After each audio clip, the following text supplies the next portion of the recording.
Voici Candy et Kogenta. Donc c'est la dernière vidéo de la première partie du calendrier, parce que du coup on le fera en plusieurs parties, on n'a pas encore exactement décidé combien. Oui.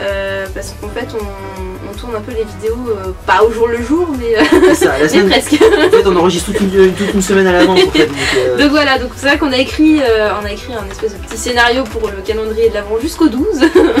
Et après le 12 on s'est dit qu'est-ce qu'on fait.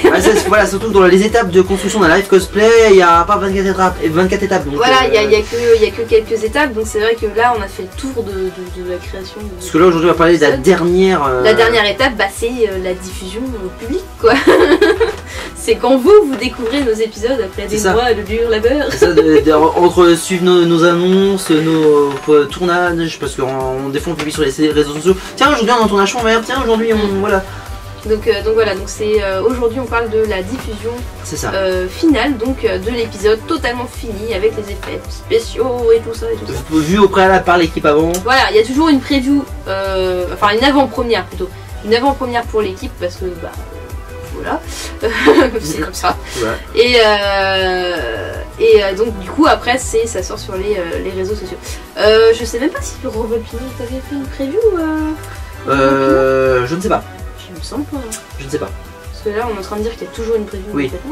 Bah ça dépend des épisodes en fait, ça dépend des épisodes, ça dépend de l'enchaînement parce que Revolpino est sorti pendant Japan Expo, donc c'était compliqué de faire une avant-première. Bah, on a fait une semi-avant-première de 5 minutes je crois à Japan Expo avec les fans qui étaient venus nous voir lors du meeting. Donc si on peut dire qu'il y avait eu une avant-première. Ouais, c'était une semi de 5 minutes quoi, vraiment juste 5 minutes. Et donc on avait la team aussi avec nous. Donc, voilà. En fait à la base je voulais le faire dès le début, je voulais faire une demi-heure avant mais comme ça chargeait pas. Ouais bah Japan Expo on capte pas très bien donc c'est un petit peu compliqué. Mais donc voilà, donc la quatrième étape, la dernière étape, donc du coup, alors on est désolé, on a encore un petit problème de projecteur. Sur la dernière, on la première. Sur la dernière. Donc voilà, la dernière étape c'est vraiment la diffusion, comme on vous l'a expliqué un petit peu plus tôt. C'est ça.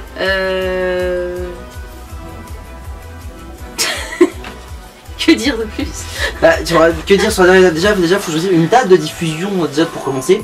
Alors une date de diffusion, c'est assez simple à trouver puisque bah, on donne une date une fois que l'épisode, on est sûr qu'il sera fini quoi. Alors savoir qu'une fois que l'épisode est terminé, je fais toujours un petit teaser de quelques secondes que je publie genre 1 ou 2 semaines avant en général. J'ai limite une semaine avant. C'est une bonne annonce quoi, hein, tout bêtement. Et c'est pour donner aux gens l'envie de venir voir la vidéo aussi. Et c'est souvent que dans les réactions en commentaire, j'ai souvent j'ai trop hâte, je me rappelle que t'avais fait ça pour le dessinateur et... Revolpi aussi, je l'ai fait aussi pour les Revolpina. Je me rappelle plus Revolpina, mais le dessinateur, là, je me rappelle les gens ils étaient là en mode ah. C'était marrant. En plus, dans le teaser, on dit pas ce que c'est que la vidéo, parce qu'à l'époque, quand on faisait ça, on disait pas ce que c'était que le contenu de la vidéo, maintenant tout le monde sait que c'est Cinématica le prochain, donc voilà. Oui, voilà ouais. Mais ceux qui suivent pas, ils sauront pas. Mais du coup, c'est vrai qu'en général, dans les teasers, on montre très peu de trucs, mais assez pour que ça donne envie. En fait, on montre que les 2 héros, on sait pas qui c'est le méchant. Surtout que dans le teaser du dessinateur, il y avait du Maréchal dans la séquence que j'ai Oui, en plus, il y avait du Maréchal dans la séquence, donc c'est vrai que ça avait fait... c'est ça. Donc en général, quand le teaser sort, c'est qu'on sait déjà la date de diffusion. En général, on essaye de mettre la date, en général, un samedi. Parce que c'est là que les gens sont plus disponibles, ils bossent pas forcément. Et pas forcément, je disais. C'est plus le dimanche. Oui, mais c'est pas la majeure partie des gens qui bossent le samedi, je veux dire. Enfin, en général, c'est souvent des dates clés, je dirais. Ouais. Et très souvent, en général, en début de mois aussi. Oui, c'est vrai. Là, genre, Revolpina est sorti le 8 juillet. Voilà, c'est ça. Le samedi 8 juillet. C'était à Japan Expo. Donc... Voilà. Alors, je vais essayer. Alors, je vais peut-être m'avancer un petit peu en disant ça. Mais c'est vraiment pas sûr. Je vais tenter de sortir Climatica pour le premier week-end de janvier. Alors sachant que le premier week-end de janvier, c'est le 1er janvier. Le deuxième week-end de janvier. Donc pour le week-end du 6-7 janvier. Mais ce n'est pas sûr. Voilà, ce n'est pas sûr. C'est pour ça que je m'avance un peu, mais pour l'instant il n'y a rien de fait. J'aimerais, parce que je sais qu'on a tout. Après il y a plus, il y a plus qu'à quoi. Il y a des montages à finir, après il y a le montage à finir et il y a le calendrier à finir entre eux aussi. Et le bêtisier. Il y a surtout le calendrier à finir parce que du coup là c'est du montage tous les jours. Hein. C'est ça. Et moi derrière je fais la trad en anglais pour nos amis anglophones. Donc voilà, donc vous avez un petit bonus sur les traductions des vidéos sur cette dernière. Du coup, la diffusion, on n'en parle pas, s'il n'y a pas grand chose à dire. Non, hormis que c'est sur YouTube et indépendamment sur Facebook. Voilà. Il y a 2 plateformes de diffusion, il y a YouTube et Facebook. Bon, sachant qu'on se concentre quand même vachement plus sur la chaîne YouTube. C'est ça.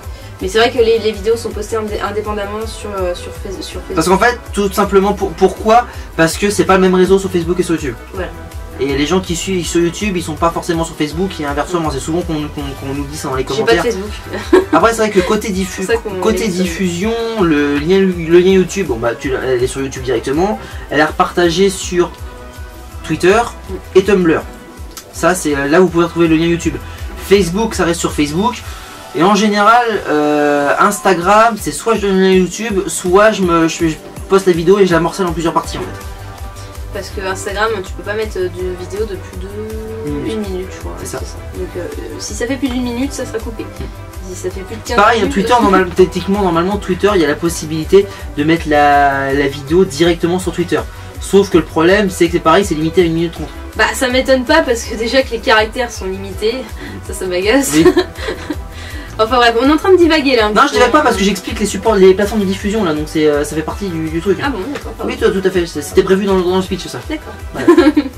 Donc voilà. Après c'est vrai qu'on n'a pas encore pensé à d'autres moyens de diffusion. Puis pour ceux qui sont peut-être pas au courant, là on est en train de mettre en place un Tipeee pour nous aider un peu dans la réalisation de certaines vidéos, parce que ça on n'en a pas parlé mais ça va être important pour la suite pour nous. Oui, c'est vrai. Pour réaliser certains live cosplay. Le Tipeee pas du tout encore en ligne, hein. On est encore en phase. Attends, ça se trouve il sera peut-être en ligne au moment où la vidéo sera diffusée. Non.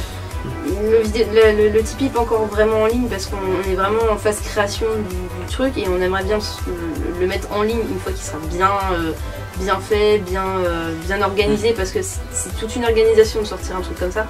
Parce que comme on est plusieurs dessus et qu'il y a une question d'argent, voilà, c'est compliqué. Dès qu'il y a la notion d'argent, c'est compliqué. Voilà, c'est le truc qui te tue des amitiés, ça. Donc pourquoi un Tipeee? Parce que les live cosplay qu'on fait sont de plus en plus élaborés, donc comme on vous l'a expliqué dans le tout début de mois, sont de plus en plus compliqués, de plus en plus coûteux parce qu'on achète du matos pour là, pour les nouveaux fonds verts, il nous a fallu une caméra 4K. Voilà, par exemple, pour les fonds verts, il nous a fallu une caméra 4K parce que on a des zooms numériques à faire, et ça sur une caméra normale, ça fait des zooms dégueulasses avec une image dégueulasse, donc c'est pas possible. Donc du coup, on a été obligé d'acheter une caméra 4K pour tourner ça, et une caméra 4K, je ne cache à personne que ça coûte très cher. Donc voilà, c'est vrai que en fait faire les Miraculous Live Cosplay, ça commence à nous coûter très cher. Surtout qu'on ne peut pas monétiser en plus les vidéos. On ne peut pas monétiser les vidéos à cause de la bande son, donc en fait on n'a aucun moyen de revenu. On n'a aucun revenu sur les Miraculous Live Cosplay, ça je préfère le préciser tout de suite. On gagne vraiment rien du tout, à part la reconnaissance de vous en fait. Votre reconnaissance, on ne gagne rien d'autre. Donc voilà, donc c'est vrai qu'on met en place un Tipeee, donc vous pourrez donner à partir de 1 euro. Voilà. Déjà, même 1 euro, ça sera déjà super. Énorme, même déjà, si vous rien que si vous partagez le Tipeee, ça serait déjà super. Donc voilà, de 1 euro à, on n'a pas encore défini le montant maximum. Mais on a déjà gagné de la contrepartie. Voilà, les contreparties, on essaie d'y penser. Pour 1 euro, je pense qu'on essaiera de faire une petite newsletter à la limite. Ouais, pour les personnes qui nous donneront 1 euro, on essaiera de leur envoyer une newsletter pour les tenir au courant des éventuels tournages en avance, ou des éventuelles dates de sortie dès qu'on les sait, ou des teasers, des trucs inédits qu'on ne dira pas forcément en public sur nos pages, qu'on gardera pour les tipeurs. Après on aura une branche à 5 euro où on ajoutera en plus de la newsletter, hein, donc c'est progressif, oui, c'est ça plus ça. Ça plus les contreparties précédentes. Voilà, c'est ça. Souvent comme ça que c'est présenté. Et donc pour les 5 euros, en fait, on ajoutera votre nom à la fin de tous les épisodes pour lesquels vous aurez contribué. Voilà. En remerciement, donc à la fin de nos épisodes, vous serez crédité comme n'importe quel autre cosplayer qui apparaît dans la vidéo. Donc ça, même par rapport à certaines choses, il y a la possibilité d'apparaître dans les lives aussi. Voilà, on a plein d'idées de contrepartie qui ne coûteraient rien en fait concrètement, et qui pourraient nous permettre de garder l'argent pour autre chose que les contreparties. Voilà. Parce on leur parlait de la caméra 4K pour les fonds verts, mais on sait pertinemment aussi que pour le fan film il faudra qu'on ait une perche micro, des machins comme ça. Voilà, c'est rien que pour le fan film, en fait on va avoir besoin de tellement de matos que là on est en train de pleurer tellement qu'on sait que ça va nous coûter cher. C'est ça. Donc c'est pour ça que aussi. Alors c'est vraiment pour tout ce qui est technique, hein, ça rentre pas dans la construction des costumes, hein, ça je préfère le préciser. Ça ne concernera que le matos pour filmer. Ça ne concernera absolument pas les costumes, ça ne concernera pas absolument pas un salaire pour nous. C'est vraiment juste pour acheter le matos, pour nous aider à nous améliorer encore plus. C'est ça. Si on a du meilleur matos, on fera des trucs encore mieux. Donc n'hésitez pas à nous poser vos questions si jamais vous avez des questions sur le futur Tipeee parce qu'il n'est pas encore sorti. Si vous avez des questions, des idées à nous donner, n'hésitez pas, nous on prend tout ce qui pourrait nous intéresser. Donc voilà, et ben à demain. Voilà. À demain. On a quand même fini la première partie du calendrier, donc maintenant ça va être on va passer sur la deuxième partie du calendrier jusqu'au 24. Voilà, donc là la première partie, donc tout ce qui est explication des épisodes, de la construction, tout ça, et ben ça c'est terminé, on a fini. On n'a plus rien à dire sur ça. Voilà. Et là, vous savez comment faire un Miraculous Live Cosplay, donc vous pouvez reproduire un Miraculous Live Cosplay chez vous. Non.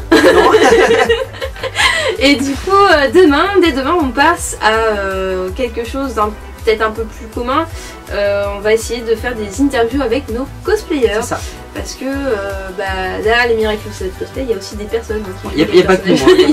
C'est souvent qu'on dit Genta et Candy, mais il n'y a pas que nous. Mais c'est toute une équipe et voilà. Et on vous propose de leur donner aussi la parole. Voilà. Parce que les derniers, ils n'ont pas forcément eu l'occasion, alors qu'on les présentait. Là, cette année, ils vont avoir l'occasion de parler. Donc vous allez voir les anciens et les nouveaux qui vont arriver. Voilà.